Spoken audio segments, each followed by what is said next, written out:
আমাদের গত এক্সপ্লেনারে আমরা আর্থ্রোপোডা আর মোলাস্কার জগৎ নিয়ে কথা বলেছিলাম। যদি ওটা না দেখে থাকেন তাহলে অবশ্যই দেখে নেবেন।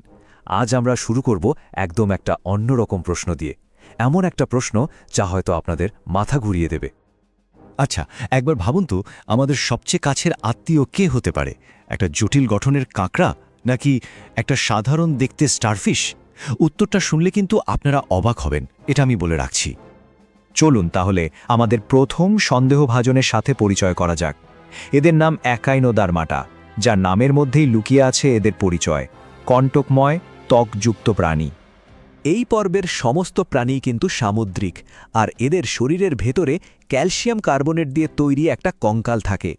এই কঙ্কালের কারণেই এদের চামড়াটা এমন কাটা কাটা হয়। প্রাপ্তবয়স্ক একাইনোডার্মদের দেখুন, এদের শরীরটা 5টা সমান ভাগে ভাগ করা। এটাকে বলে ওরিও প্রতিসাম্য।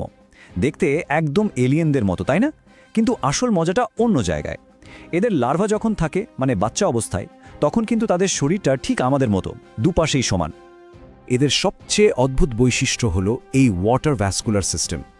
এটা অনেকটা হাইড্রোলিক সিস্টেমের মতো কাজ করে, মানে জলের চাপ ব্যবহার করেই এরা নড়াচড়া করে, খাবার ধরে, এমনকি শ্বাসও নেয়। কিন্তু এদের আসল সুপার পাওয়ার হল পুনরুৎপাদনের অবিশ্বাস্য ক্ষমতা। এই টেবিলটা একবার দেখুন, এদের ক্ষমতাটা কি অবিশ্বাস্য।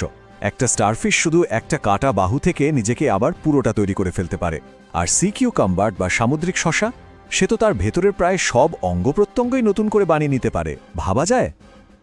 আচ্ছা, এবার আসা যাক আমাদের দ্বিতীয় সন্দেহভাজনের কাছে। এরা হলো হেমিকর্ডাটা পর্বের প্রাণী, যাদেরকে অ্যাকর্ন ওয়ার্মও বলা হয়। প্রথম দেখায় এই কৃমির মতো দেখতে সামুদ্রিক প্রাণীগুলোকে খুবই সাধারণ মনে হতে পারে, তাই না? কিন্তু এদের মধ্যেই লুকিয়ে আছে কিছু বড় রহস্য। এদের শরীরে আমাদের অর্থাৎ কর্ডাটা পর্বের প্রাণীদের মতো কিছু বৈশিষ্ট্য আছে। যেমন ধরুন গলবিলীয় ফুলকা ছিদ্র, ঠিক যেমনটা মাছেদের থাকে। আবার আমাদের স্পাইনাল কর্ডের মতো এদেরও পিঠের দিকে একটা নার্ভ কর্ড আছে। আর সবচেয়ে গুরুত্বপূর্ণ হলো এই স্টোমোকর্ড। এটা আমাদের নোটোকর্ডের মতোই একটা গঠন। নোটোকর্ড হলো সেই কাঠামো যা থেকে আমাদের শির দ্বারা তৈরি হয়। একসময় তো বিজ্ঞানীরা ভাবতেন এই স্টোমোকর্ডই হয়তো আমাদের নোটোকর্ডের একটা আদি রূপ। আর এদের স্নায়ুতন্ত্র, আগে ভাবা হতো এটা খুব সাধারণ একটা নার্ভ নেটওয়ার্ক, কিন্তু এখনকার গবেষণা বলছে এদের চামড়ার নিচেই লুকিয়ে আছে একটা বেশ জটিল স্নায়ুতন্ত্র, অনেকটা একটা লুকানো মস্তিষ্কের মতো। তাহলে এই অদ্ভুত প্রাণীগুলো আর আমাদের মধ্যে আসল যোগসূত্রটা কোথায়? চলুন এবার এই বিবর্তনের ধাঁধাটা সমাধান করা যাক। এর উত্তরটা লুকিয়ে আছে একদম জীবনের শুরুর দিকে, মানে ভ্রূণের বিকাশের পদ্ধতির মধ্যে।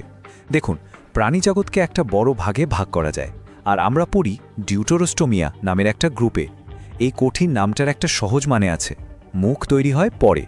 মানে আমাদের ভ্রূণ অবস্থায় মুখ তৈরি হওয়ার আগে পায়ু তৈরি হয়। আর এই একই গ্রুপে কারা আছে জানেন? অ্যাকিনোডার্ম, হেমিকর্ডাটা আর হ্যাঁ, আমরা কর্ডাটা। এমনকি আধুনিক জেনেটিক্সও এটাই প্রমাণ করেছে। একাইনোডার্মা আর হেমিকর্ডাটা মিলে একটা দল তৈরি করে যার নাম অ্যাম্বুলাইট্রিরিয়া। আর বিবর্তনের যাত্রাপথে এই দলটাই হলো আমাদের, মানে কর্ডাটা পর্বের সবচেয়ে কাছের আত্মীয় বা সিস্টার গ্রুপ। তাহলে ব্যাপারটা কি দাঁড়ালো? একটা স্টারফিশকে বাইরে থেকে যতই অদ্ভুত দেখতে লাগুক না কেন, ভ্রূণ তৈরির পদ্ধতির দিক থেকে সে কিন্তু একটা কাঁকড়ার চেয়ে আমাদের অনেক বেশি কাছের। কিন্তু প্রশ্ন হলো, এই সব দূর সম্পর্কের আত্মীয়দের কথা জেনে আমাদের কি লাভ? লাভ অনেক। এই প্রাণীগুলো আমাদের নিজেদের বিবর্তনের শেকড় খুঁজে পেতে সাহায্য করে। একাইনোডার্মদের ওই অসাধারণ পুনরুৎপাদনের ক্ষমতা নিয়ে গবেষণা করলে হয়তো একদিন আমরাও মানুষের অঙ্গপ্রত্যঙ্গ সারিয়ে তোলার উপায় খুঁজে পাব। আর অ্যাকর্ন ওয়ার্মের স্নায়ুতন্ত্র আমাদের মস্তিষ্কের বিবর্তনের ইতিহাস বুঝতে সাহায্য করতে পারে।